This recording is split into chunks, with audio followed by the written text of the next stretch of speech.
tardes a todos, hermanos. Vamos a ir tomando nuestros lugares.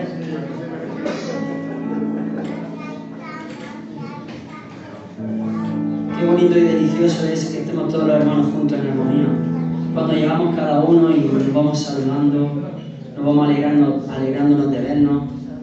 Y es una alegría volvernos a ver, ¿a que sí? Para mí es una alegría estar aquí cada domingo. Poder compartir, después de todo lo que hemos pasado, tanto tiempo separados, estar aquí y volver a ver nuevas caras o caras desconocidas que hace mucho tiempo que no veíamos. Media cara, como dice Antonio, media cara, pero bueno, aunque sea media cara, nos sonreímos con los ojos, hemos aprendido a hacer así y cuando vemos a alguien así es que se está riendo y transmitimos con los ojos. Pues es maravilloso poder estar aquí, poder compartir, poder pasar un momento en armonía alabando al Señor. Porque todos los que nos pongamos de pie, todos los que podamos, vamos a alabar al Señor, vamos a celebrar, vamos a ser agradecidos. Vamos a dejar que el gozo del Señor fluya a través de nosotros y a darle toda la gloria. ¿Sabéis una cosa? Dios es un Dios glorioso. Él se merece toda la gloria. La Biblia nos enseña que debemos tributar al Señor la gloria merecida a su nombre. Y eso es lo que vamos a hacer esta tarde. Vamos a ser agradecidos y a decirle a Dios que Él es un Dios glorioso. Señor, te damos gracias por este día tan precioso. Gracias por todos mis hermanos aquí reunidos, Señor. Vamos a darte aquí todo el honor, toda la gloria, Señor, porque solo tú te la mereces. En el nombre de Jesús, recibe este aplauso. Amén.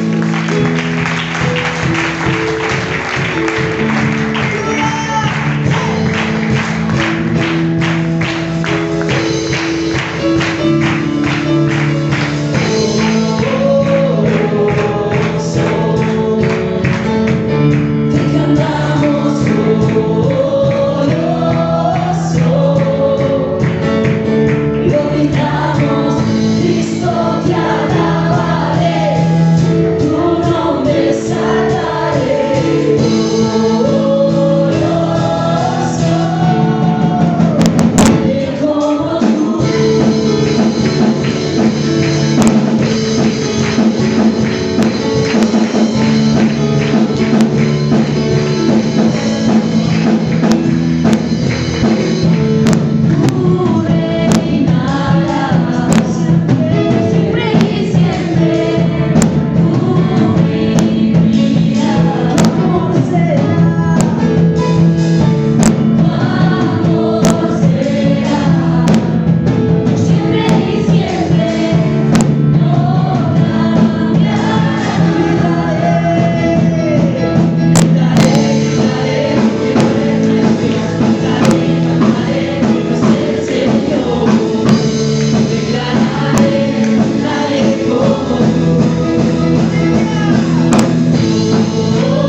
todo se tiene que someter ante su autoridad. Ese es nuestro Dios.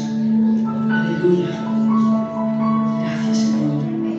Gracias, Señor, por tu amado, Señor.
Dios de majestad.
consolando. Nosotros vamos a adorarle a Él, Él nos consuela a nosotros, Él canta sobre nosotros, Él nos dice que Él es poderoso para que tengamos fe en Él, para que nos refugiemos en Él. Le cantamos a Él y Él nos ministra a nosotros. Gracias, Señor, tú nos consuelas, Señor. Aleluya, por eso eres tan bueno, Señor Jesús. Queremos estar cerca de ti, Señor, a tus pies, Señor, cerquita de ti, Señor, y nos separamos, Señor.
Siempre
que tú estás aquí ahora mismo, Señor.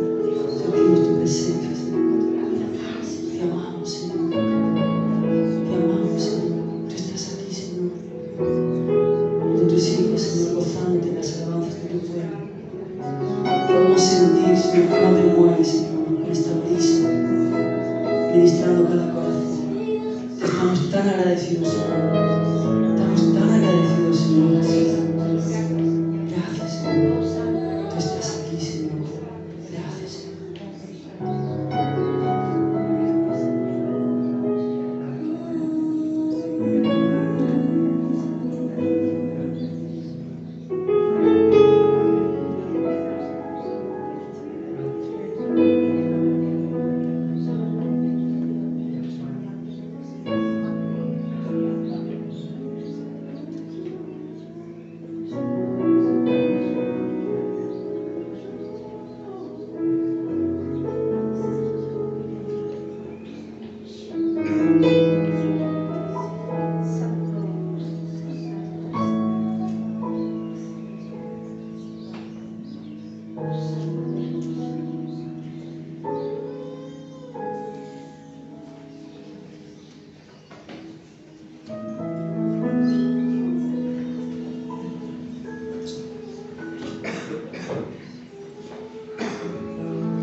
Señor, por estos momentos, Señor, de adoración, por poder cantar todos juntos, Señor, adorarte. Te pido, Señor, que ahora prepares nuestro corazón para recibir la palabra, Señor, y poder ponerla por obra, Señor. Que dé fruto esa palabra, Señor. Abre los ojos de nuestro entendimiento, los oídos de nuestro corazón, para escuchar tu palabra, Señor, y ser edificados, Señor. Gracias, Señor, en el nombre de Jesús. Amén.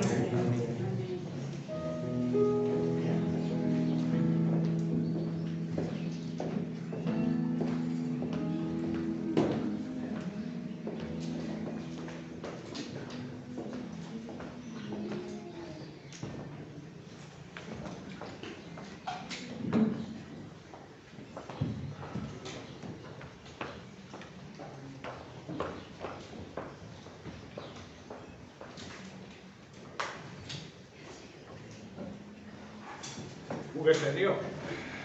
Muy serio. Amén.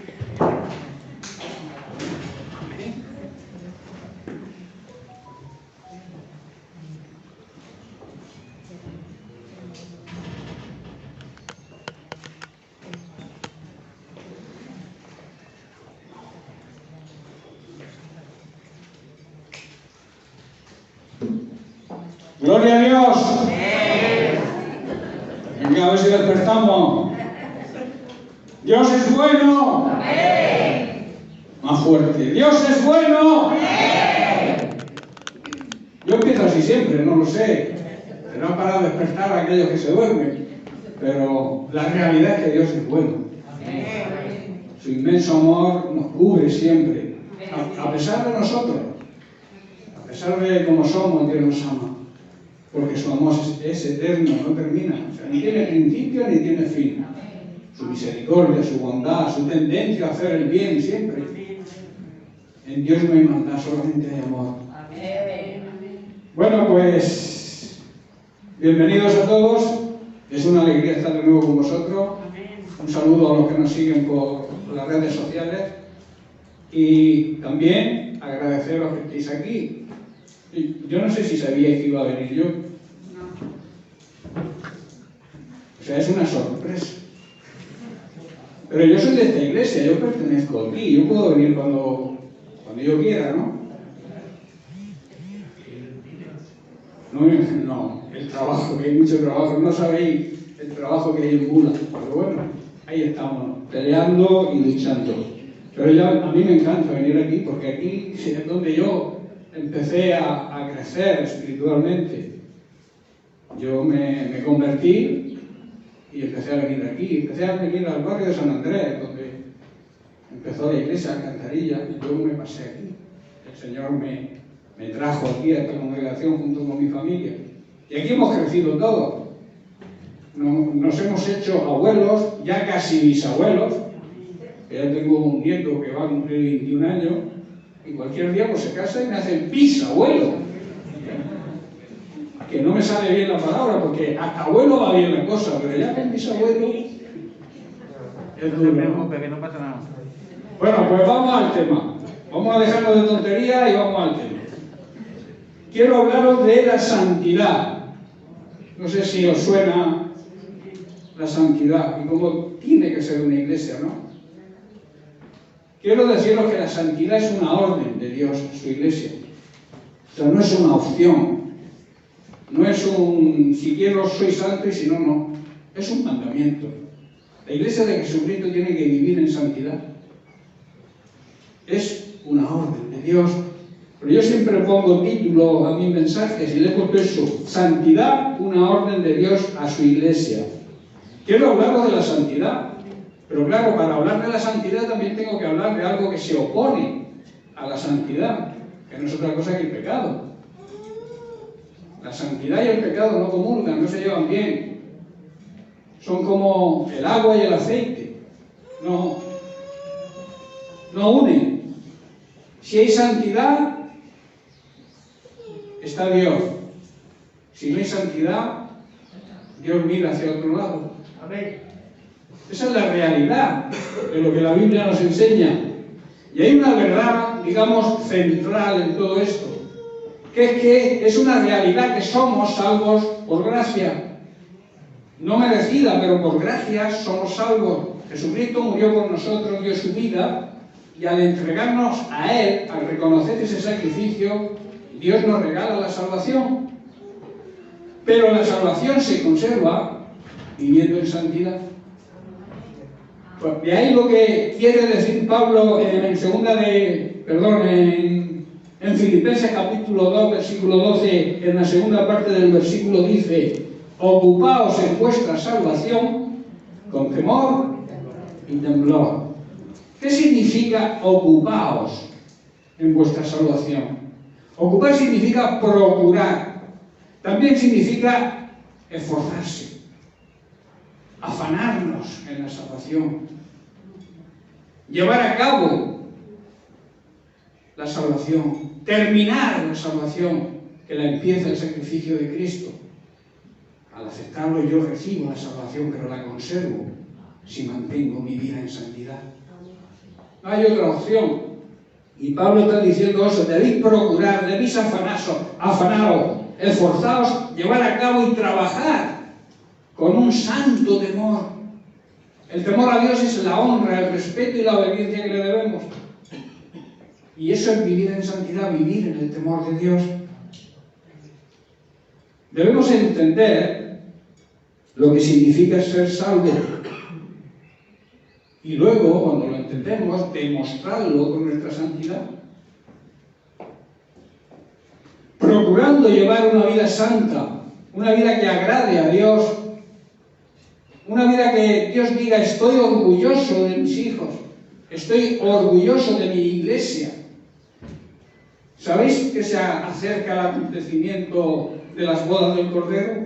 Estoy predicando esto varias semanas ya en Mula, sobre las bodas que se van a celebrar en el acontecimiento de la segunda venida de Cristo. Va a ocurrir eso, que Cristo viene a por su novia. Pero la novia está preparada para la boda. La novia vive en la santidad que requiere el esposo, Cristo. Dios no se va a casar con una novia que tenga manchado el vestido.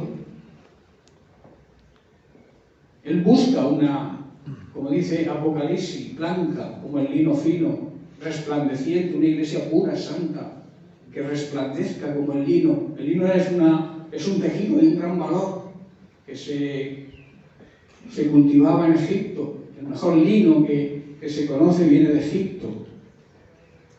Los vestidos de los sacerdotes eran de lino. El éfod con que se vestían los sacerdotes y el sumo sacerdote era del lino más fino.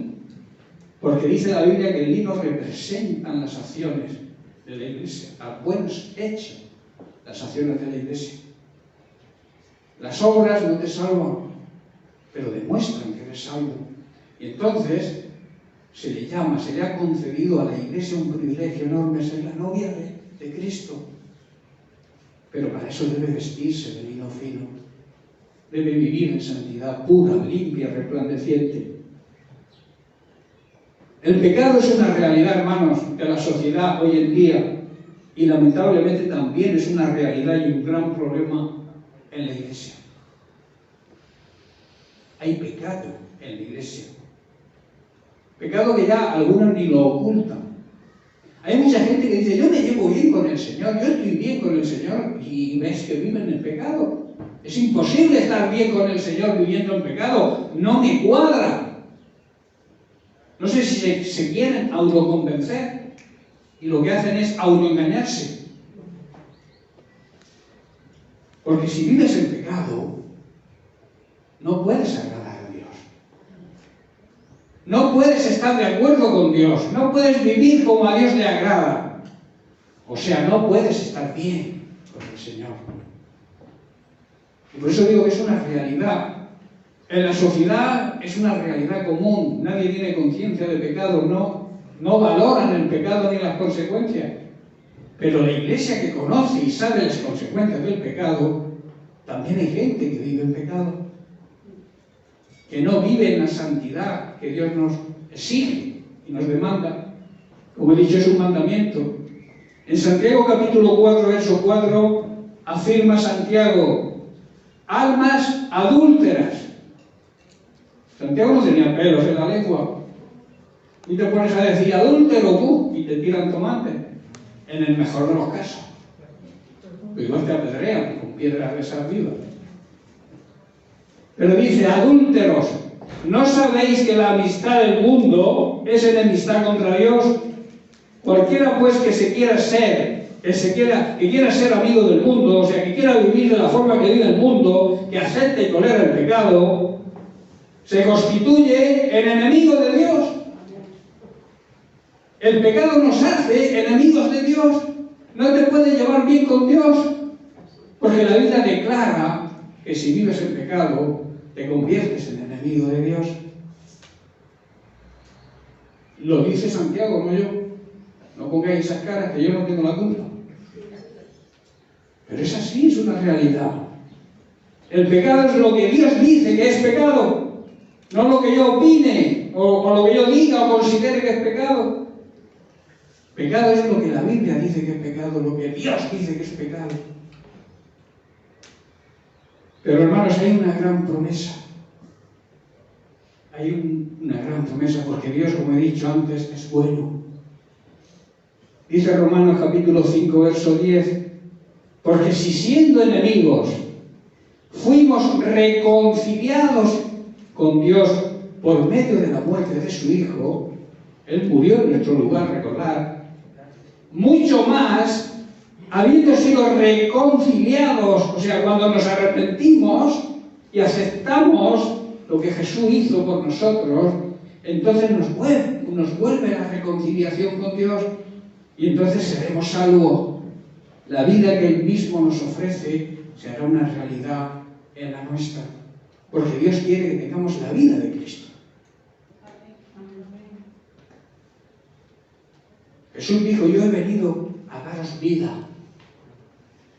Dio su vida, pero esa vida nos dio vida a nosotros, que andábamos muertos. Y un muerto no puede hacer nada por sí mismo. Necesitaba que alguien hiciera algo. Y eso lo hizo el Padre, entregando al Hijo, y el Hijo entregándose a sí mismo. Él dijo, a mí nadie me quita la vida, yo la pongo de mi propia voluntad, porque quiero lo mismo que el Padre, y el Padre me ha dado que soy lo que más ama. Me ha enviado, me ha regalado a esta humanidad, para que yo baje, me haga hombre, y muera por ellos, que no merecían. Pero el amor de Dios es tan grande y es tan inmenso que lo demostró de esa manera. Porque el amor hay que demostrarlo. Tú, si dices que me amas, tienes que demostrármelo con hecho. Porque de boquilla todo el mundo ama. De hechos es lo importante. Y Dios lo demostró. Vamos a analizar el problema. Esto va a llevar varias semanas, no sé. Porque hay que analizar el problema. Hay que analizar la solución.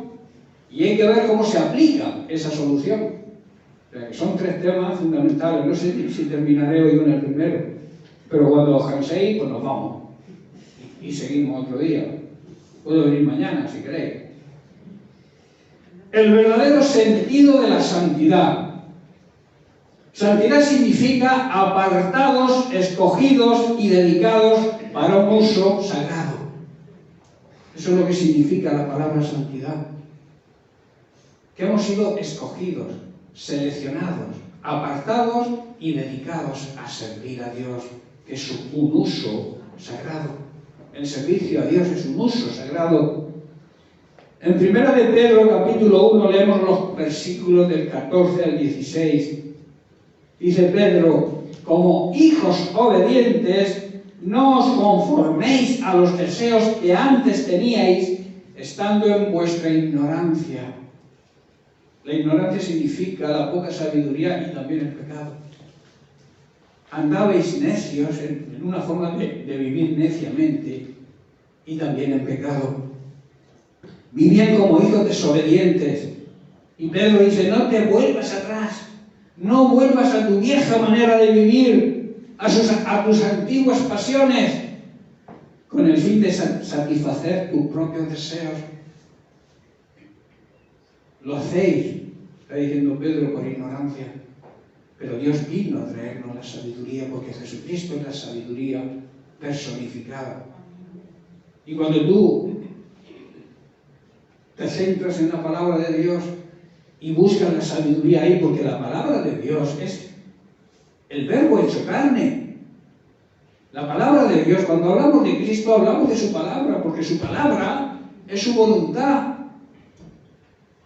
Y cuando nosotros buscamos sabiduría, a veces pensamos que tiene que venir alguien, un ángel del cielo, y decir, oye, aquí tienes con una varita mágica, toma sabiduría. Pero la sabiduría la tenemos. Nos falta la revelación. Pero tenemos al Espíritu Santo, que nos la revela. Busca la llenura, busca la plenitud del Espíritu Santo. Sumérgete en la palabra. Déjate guiar por el Espíritu Santo y tendrás sabiduría de lo alto. Y cuando nosotros actuamos en esa sabiduría, las cosas nos van bien. Cuando nos fiamos de la sabiduría humana, es cuando fracasamos. Si alguien tiene falta de sabiduría, ¿qué tiene que hacer? Pedirla. ¿Cómo se pide la sabiduría? En oración, en meditación de la palabra, buscando la intimidad con Dios cada día, alimentarnos el Espíritu cada día de su palabra, y de ahí recibiremos la sabiduría. Versículo 15. Sino como aquel que os llamó es santo, también vosotros sed santos en toda, hago énfasis en toda, porque algunos son santos en algunas cosas, pero en otras como que no. Pero el apóstol Pedro está diciendo que tenemos que ser santos en todo lo que hagamos. En toda nuestra manera de comportarnos tenemos que vivir en santidad, porque Dios lo exige. Versículo 16 es el versículo clave. Porque escrito está, sed santos, porque yo soy santo. Y el verbo sed está en imperativo, es un mandamiento, no es como he dicho antes, no es algo que puedo decidir hacerlo o no, no es algo alternativo, sino es una obligación, es un mandamiento. Yo pienso que como creyentes, muchos tienen un concepto equivocado del por qué Dios nos salvó o nos escogió para salvación. A lo mejor se piensan porque son más guapos que otros, porque tienen más dones que otros. No. Piensan que han sido escogidos quizá para que Dios los sane de alguna enfermedad. O quizá para vivir una vida feliz, tener un buen vehículo, un buen coche, una buena casa, una buena cuenta corriente. Jesús no te escogió para eso. Nosotros hemos sido escogidos para ser santos, para vivir en santidad. Dios te ha escogido para eso. Al estar en esas cosas pasajeras, la gente, las personas piensan que ahí está la felicidad, pero yo no he visto a ningún rico feliz. Cuanto más tienen, más quieren. Y como andan en continua ansiedad queriendo más, pues no son felices. ¿Verdad? Al ser estas cosas pasajeras, porque la felicidad es algo pasajero, lo que no es pasajero es el gozo de la salvación, eso es eterno, porque el gozo es parte del fruto del Espíritu Santo que mora en nosotros y tenemos que tenerlo. El gozo es eterno. Si tienes al Espíritu Santo, si eres salvo, el gozo está siempre en ti. La felicidad depende de las circunstancias, de lo que tengas, de lo que no tengas, de lo que desees y consigas y luego pienses que necesitas otra cosa y vas siendo feliz, pero pasajero. La felicidad es pasajera, pero el gozo es eterno. ¿Sabéis por qué? Porque el gozo no depende de las circunstancias. El gozo no depende de si tienes problemas o no tienes, todos tenemos problemas. El gozo viene de nuestra correcta relación con Dios. Y cuando hay una recta y una buena intimidad con el Señor, el gozo tiene que estar siempre en nuestra cara, en nuestro semblante.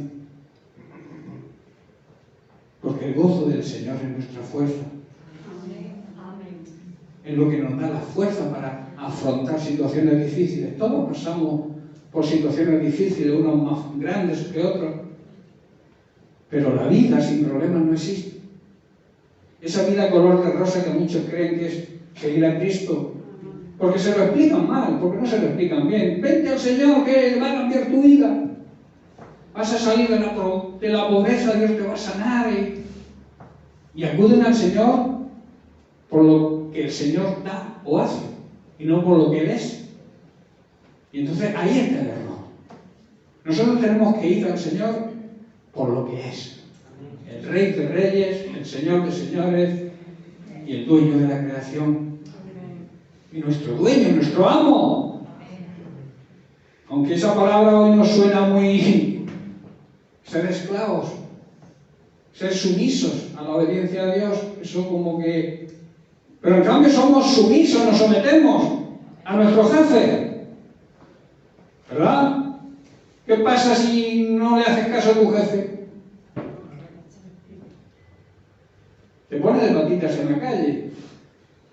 Tú estás sometido o sometida a tu jefe porque te interesa el trabajo y lo que el trabajo conlleva, que es ganar dinero para poder vivir y comer y alimentar a tu familia.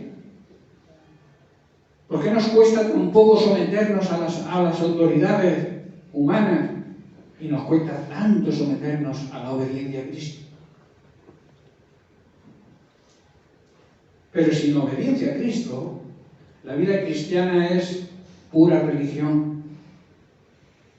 Y la religión no salva a nadie. Porque la religión es el plan de los hombres. Y el plan de Dios se llama Jesucristo. Y cuando tenemos a Jesucristo, tenemos la salvación. Si no tienes a Cristo, no tienes la salvación, no tienes nada que merezca la pena. Tener a Cristo es tener la vida. Es vivir la vida. El diablo vino a robar, matar y a destruir. Él no vino a hacerte daño, vino a matarte, a destruirte. Pero Jesús vino a darte vida. Ya derrotar al diablo. ¿Sabéis que el diablo está vencido? Pero el problema es que como iglesia vivimos en el territorio del diablo, porque el primer hombre, Adán y Eva, le dio la autoridad al diablo cuando desobedeció. Cuando tú desobedeces a Dios, estás poniendo tu vida en las manos de Satanás. Y eso es fuerte. Eso hay que analizarlo. Cuando vivimos en desobediencia a Dios, cuando vivimos en pecado, vivimos de espaldas a Dios, Dios no nos puede escuchar, porque Dios no puede vivir con el pecado. Ama a los pecadores, nos ama, de tal manera nos amó que envió a su Hijo a la cruz, pero aborrece el pecado. El pecado le hace vomitar, abominación para Dios es el pecado. Entonces Dios no nos hizo para ser felices, Dios no nos hizo para sanarnos, o sea, no nos salvó para sanarnos. Dios nos llamó, nos salvó para ser santos. Y esto debemos recordarlo siempre, porque este es el propósito de nuestro llamado, este es el propósito de Dios. Como individuos, como personas, individuos, y también como iglesia, como colectivo, como congregación, tenemos que vivir en santidad con el propósito, primero de agradar a Dios, y segundo que los demás vean en la santidad que vivimos y también puedan llegar ellos a ser salvos y a vivir en santidad también. Esa es la cadena a la cual la iglesia estamos encargados de hacer. Vivir en santidad para que otros también puedan recibir la salvación. Si tú predicas pero no acompañas lo que predicas con tus hechos, no vas a llegar a nadie. Puedes predicar de día y de noche, pero si tus hechos no acompañan a lo que predicas, no va a haber efecto ninguno. ¿Estáis entendiendo? Pero no os pongáis tan serios. ¿Qué remedio? Dios sigue dando oportunidades, que es parte de su amor. Dios tiene paciencia con nosotros. Y algunos creen que retarda su venida porque Él quiere hacerlo, pero Él la retarda con un propósito, porque quiere que todos lleguen al arrepentimiento. Quiere darles a aquellos que siguen y continúan viviendo en pecado, darles otra oportunidad. ¿Por qué? Porque Dios es amor.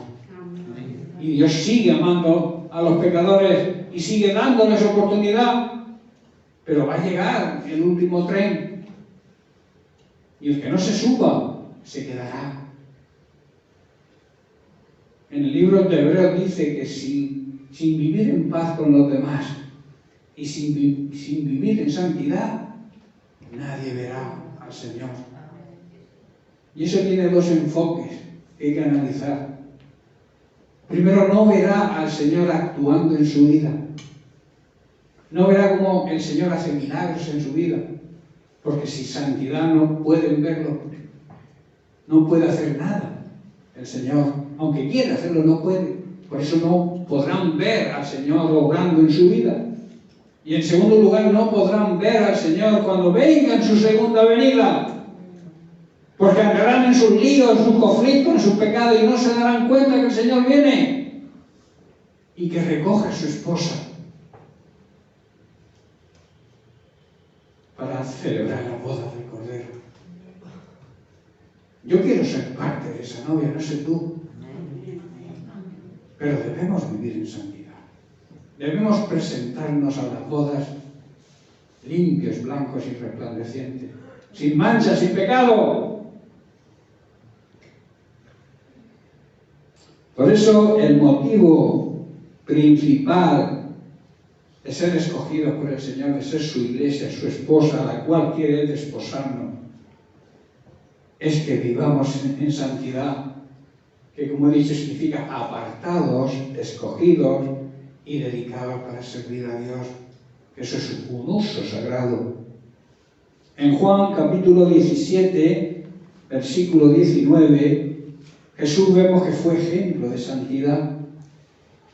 Dice, y por ellos, o sea, por nosotros, por ti, por mí, yo me santifico. O sea, yo me aparto, me dedico, me consagro a mí mismo, para que también ellos, nosotros, seamos santificados, para que seamos apartados y dedicados y consagrados. ¿En qué? En la verdad. ¿Quién es la verdad? Cristo. Cristo es el que nos santifica, hermanos, porque Él se santificó a sí mismo para santificarnos a nosotros, a todos aquellos que aceptemos su sacrificio y lo reconozcamos como nuestro dueño y como nuestro Salvador. Que a veces nos gusta aceptarlo como Salvador, pero nos cuesta reconocerlo como Señor. Y Señor significa dueño, el dueño de tu vida, el dueño de tu casa, el dueño de tu coche, el dueño de tu cartera. Peligro. Pero en el Salmo 24, verso 1, David dice que del Señor es la tierra y toda su plenitud, y todos los que en ella habitan le pertenecen a Dios. Todo lo que hay en esta tierra es de Él. Y si tú tienes algo es porque Él te lo presta. Vives de alquiler en tu casa. El coche también es de alquiler. Dios te lo presta. Y no te cobra alquiler, que eso es lo bueno. Pero nos exige la vida de santidad. Nos exige vivir apartados y dedicados para su servicio. Hebreos capítulo 10, versículos 9 y 10. Y diciendo luego, dice: he aquí que vengo, Dios, para hacer tu voluntad. Quita lo primero para establecer esto último. Y añade en el 10, y en esa voluntad somos santificados, somos escogidos. ¿Mediante qué? La ofrenda, el sacrificio del cuerpo de Jesucristo, hecha una vez y para siempre. Dicho de otra forma, que podamos entenderlo mejor, dice: aquí estoy, he venido para hacer tu voluntad. Él, Dios, anula las exigencias del primer pacto para que el segundo pacto entre en vigencia. Pues la voluntad de Dios fue que el sacrificio del cuerpo de Jesucristo nos hiciera santos una vez y para siempre. Quita lo primero. ¿Qué quiere decir que quita lo primero? Que las ofrendas, los sacrificios, los holocaustos que se hacían por el pecado fueron prescritos por la ley, o sea, fueron ordenados en el primer pacto, en el antiguo pacto, pero Dios los anula para establecer el segundo pacto, el pacto de Cristo, el pacto de la gracia. Dios quita, anula las exigencias, vuelvo a repetir para que lo entendáis, del primer pacto para establecer el segundo pacto. Nosotros vivimos en el nuevo pacto. El antiguo pacto son como sombras, como enseñanzas que están ahí, pero nosotros vivimos en el pacto de la gracia, que no quiere decir que podemos hacer lo que nos dé la gana, porque estamos viendo que Dios nos exige vivir en santidad. Pero no hay que ofrecer sacrificios de animales por el pecado, porque Jesucristo fue el sacrificio que quita el pecado del mundo, que nos quitó el pecado a nosotros. Nosotros no tenemos que hacer ningún sacrificio, tenemos que aceptar a Jesucristo y vivir en la santidad que nos demanda. Y entonces somos acreedores a su gracia. No sé si queda claro el tema. Yo, como lo veo tan claro, la Biblia no es difícil entenderla. A veces queremos hacerla difícil porque no nos interesan algunas cosas y queremos complicar la cosa para decir: esto no se entiende, esto no tiene... Yo me lo salto, me voy a aquello que me agrada. Pero no es así, la Biblia es palabra de Dios toda. Quita la primera dispensación para poder establecer la dispensación de Cristo. Quita la ley para establecer el Evangelio de la gracia. El Evangelio, la palabra de Dios, enseña que la ofrenda, el sacrificio del cuerpo de Jesús, de una vez por todas es suficiente para que cuando uno acepte y reconozca a Cristo pueda recibir esa salvación. El problema, vuelvo a repetir, el problema de hoy en día de la sociedad y de muchos creyentes es que hay demasiados intereses personales y muchos deseos carnales que hacen que malgastemos, que desperdiciemos nuestra vida en los placeres que desea nuestra naturaleza pecaminosa. Ese es el problema, tanto de la sociedad como el nuestro. Esos deseos carnales hacen que desperdiciemos y que no vivamos en la santidad que Dios requiere. Quizá muchos de esos deseos no puedan ser lícitos, puedan ser correctos y buenos, y que Dios quiere darnos, y claro, si están de acuerdo a su voluntad, si tienen su aprobación. Dios no es un Dios que no quiere que tú tengas un buen coche, una buena casa, tengas un buen trabajo, un buen sueldo. Él no te niega eso, sino lo que te obliga o te dice es el orden de prioridad que debes tener. ¿El orden de prioridad cuál es? Mateo 6:33, buscar el reino de Dios, lo primero. Y todas estas cosas que deseamos, Dios es un Padre amoroso y nos las da por añadidura. Buscar el reino de Dios significa eso, vivir en santidad para que otros sean santos, para que los demás sean salvos. Y cuando hacemos nuestro trabajo, Dios nos bendice. Si tú eres un buen dador, si te gusta ayudar a las personas, ¿tú crees que Dios no te va a dar para que ayudes? No le da a aquel mezquino, a aquel miserable, al que no quiere, no se mete la mano en los bolsillos ni porque cree que lleva culebras ahí y le pueden morder. Por eso Dios dice que ama al que da con alegría. Si en ti hay un deseo de ayudar a los demás, ¿no te va a dar Dios? Claro que te da para ti y que tengas de sobra para ayudar a otros. Eso es lo que la palabra de Dios enseña. Busquen, den la prioridad al reino de Dios por encima de todo lo demás y además lleven una vida santa y Él les dará todo lo que necesiten. Quizás no te dé caprichos, pero tus necesidades serán cubiertas. Y de vez en cuando también nos concede algún capricho, como los padres con los hijos hacemos.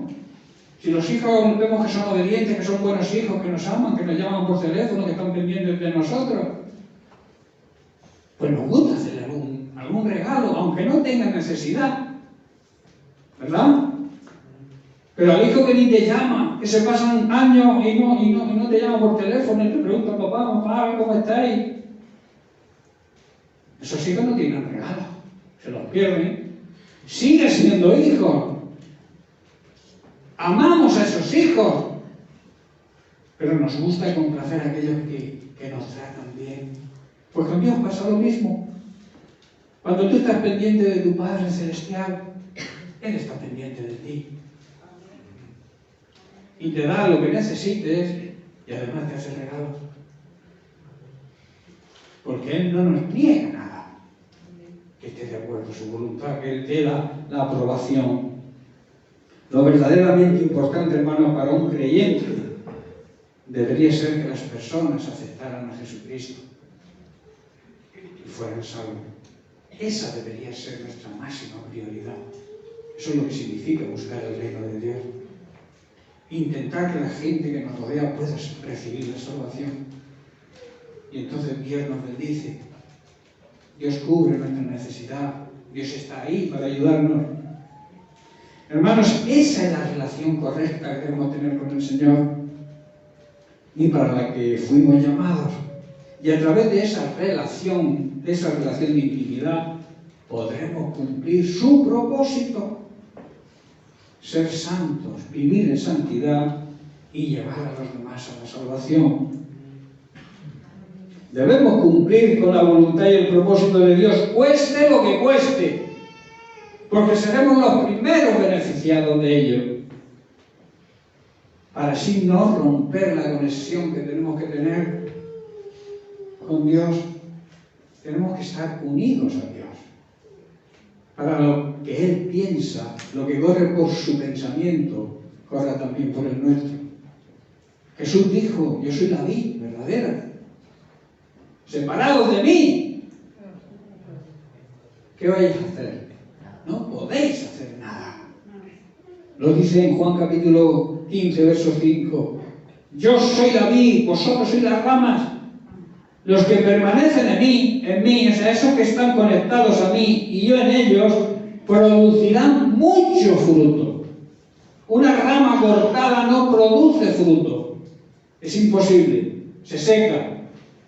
Eso nos pasa cuando vivimos cortados de la vid verdadera que es Cristo. Y si estamos conectados a ella, esa conexión es buena, vamos a producir fruto. Y el fruto de la salvación es importante entenderlo, que el principal fruto que debemos producir es la santificación para que la gente pueda ser salva, viendo nuestro ejemplo. Esa es la clave. Permanecer unido a Cristo es lo que hará que produzcamos el fruto de la salvación en los demás. La santificación, la santidad es un regalo que no solo Dios nos dio, sino que nos continúa dando para que se manifieste cada día en nuestra vida. No es algo que nos dio y hasta sigue dándolo cada día. Hermanos, como hijos obedientes de Dios, debemos vivir en la santidad por medio de su Hijo Jesucristo, que Él es quien nos santifica realmente y nos llamó a ese fin, a vivir apartados, a vivir dedicados a un uso sagrado. Dios nos ordena, sed santos, porque yo soy santo. De aquí podemos llegar a la primera conclusión. No sé qué tiempo llevamos. ¿Qué tiempo llevamos? ¿Cuánto? Son las 8:20. Ya, pero ¿a qué hora he empezado? A menos 20 más o menos. ¿Para que llevo cuánto?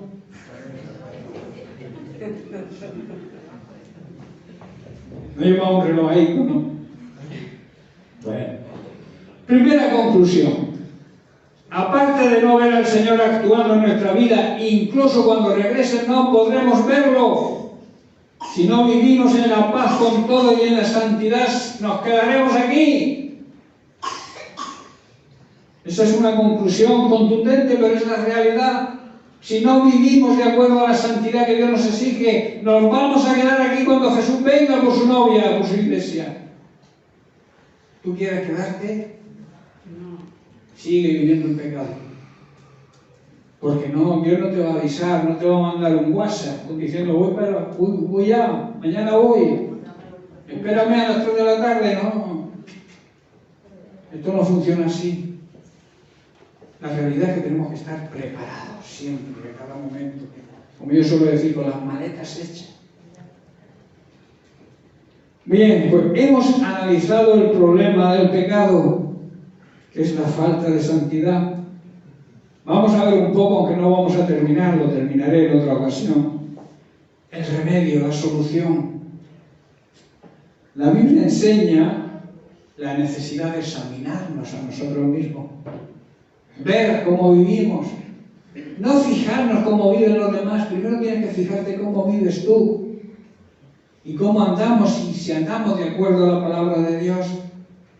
El autoexamen es una necesidad para buscar el remedio al pecado y poder vivir en santidad. Para poder servir a Dios, hermanos, es necesaria la santidad. Dios no te va a usar si no vives en santidad. Podrás hacer lo que quieras, esforzarte todo lo que quieras, pero Dios no te puede usar. En Josué, capítulo 24, versículos 19 al 21, vemos a Josué advirtiendo al pueblo. Dice, entonces Josué advirtió a los israelitas, vosotros no sois capaces de servir al Señor, porque Él es Dios santo y celoso. Josué les está reclamando al pueblo la santidad.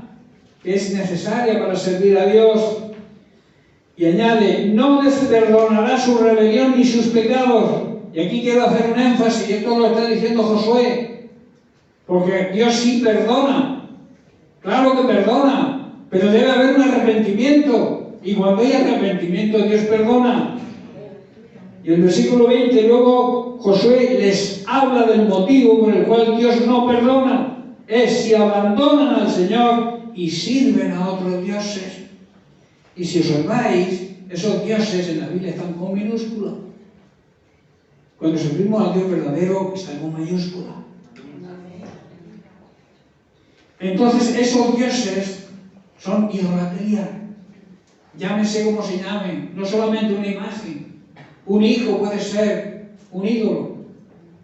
Un esposo, una esposa, tu trabajo puede ser un ídolo.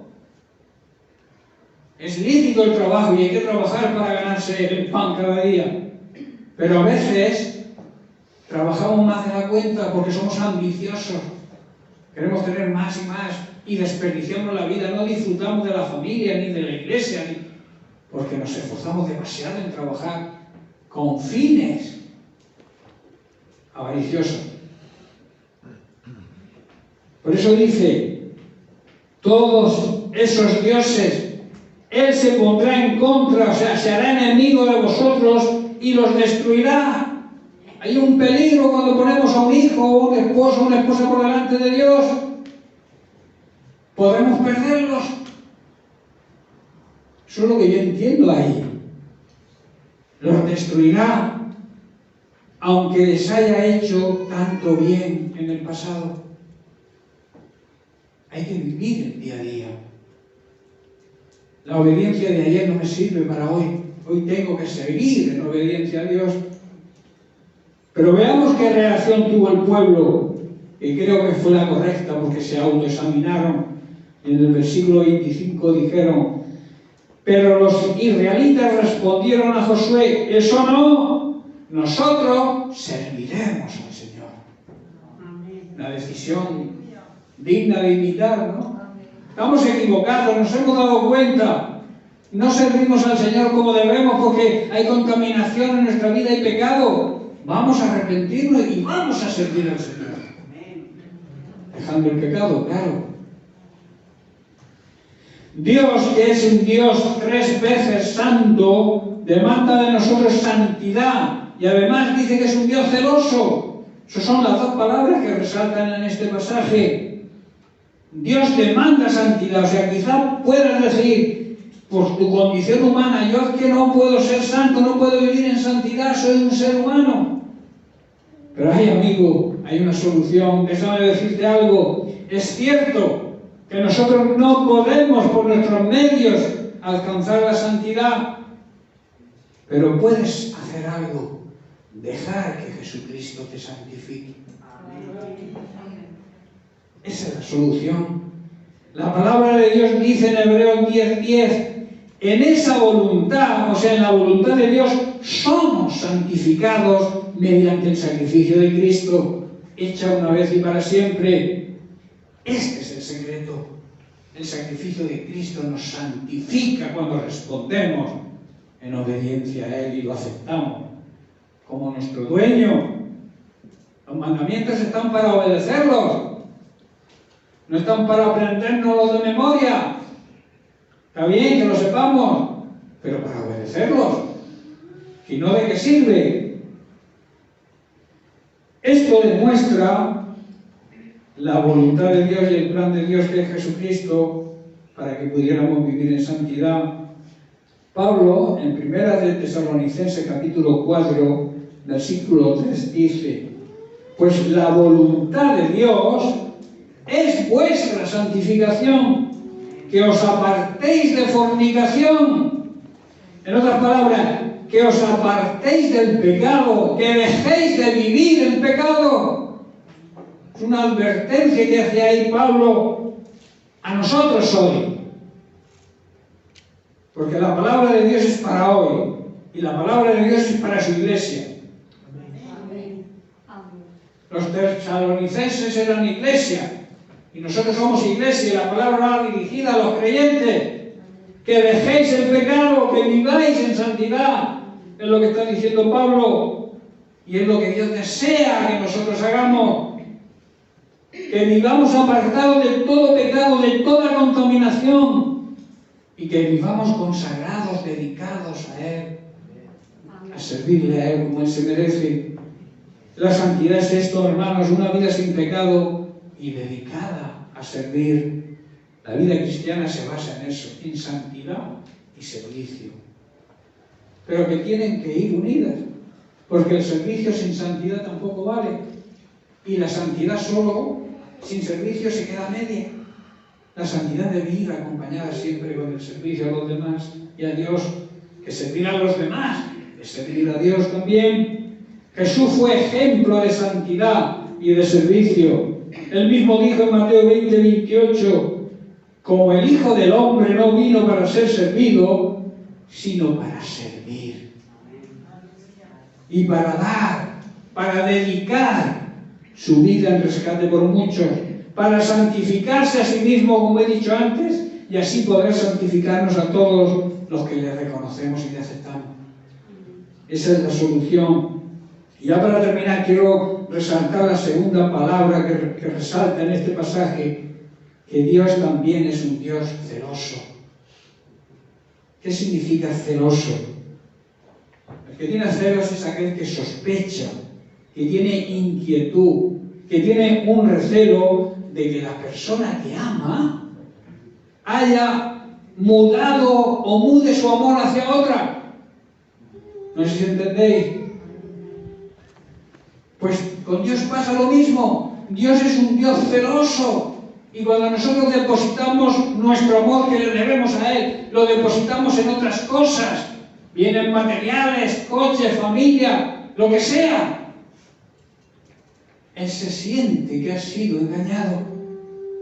Como la esposa o el esposo cuando les traiciona el marido o la esposa, sienten celos de que el amor que ellos quieren recibir de esa persona a la que aman, se lo dan a otro. Y por eso dice que Dios es un Dios celoso. Quiere que tu amor, todo tu amor sea para Él. Porque Él demostró su amor hacia ti totalmente. Y nosotros estamos obligados de alguna manera a corresponderle de la misma forma. En Deuteronomio capítulo 5, versículos 7 al 10, estoy ya terminando. Me gusta cumplir mi promesa. Dios habla, dice, no tengas ningún otro Dios, con minúscula, aparte de mí. No te hagas ninguna clase de ídolo ni imagen de ninguna cosa que esté en los cielos, en la tierra o en el mar. No te inclines, no dobles tu servir ante ellos, ni les rindas culto, porque yo, el Señor tu Dios, soy un Dios celoso, quien no tolera que entregues tu corazón a otros dioses, con minúscula, extendiendo los pecados, o sea, la consecuencia del pecado de los padres sobre los hijos. Toda la familia de los que me rechazan, de aquellos que viven en pecado, será afectada. El pecado va a repercutir en nuestra familia. El pecado va a repercutir en nuestros hijos, en nuestros nietos, en nuestros bisnietos. Y es algo muy importante. Sentirse que tus nietos, tus hijos, sean afectados por tu pecado es algo muy grave. Por eso la necesidad de vivir en santidad. Pero dice el versículo 10, y esto es lo que debe animarnos, y yo os animo a que os agarréis a este versículo. Dice, pero derramo amor inagotable por 1000 generaciones sobre los que me aman y obedecen mis mandatos, o sea, los que viven en santidad. Dios no tolera que le entreguemos nuestro corazón a otros dioses. Por el contrario, Dios derrama su amor eterno, su amor inagotable sobre los que le aman y le obedecen. Dios, hermanos, y termino, tiene una gran inquietud por nosotros. ¿Por qué? Porque nos ama. y le duele que cambiemos el amor hacia Él y lo pongamos en otra cosa, con otra persona, que es el pecado de idolatría. ¿Amén?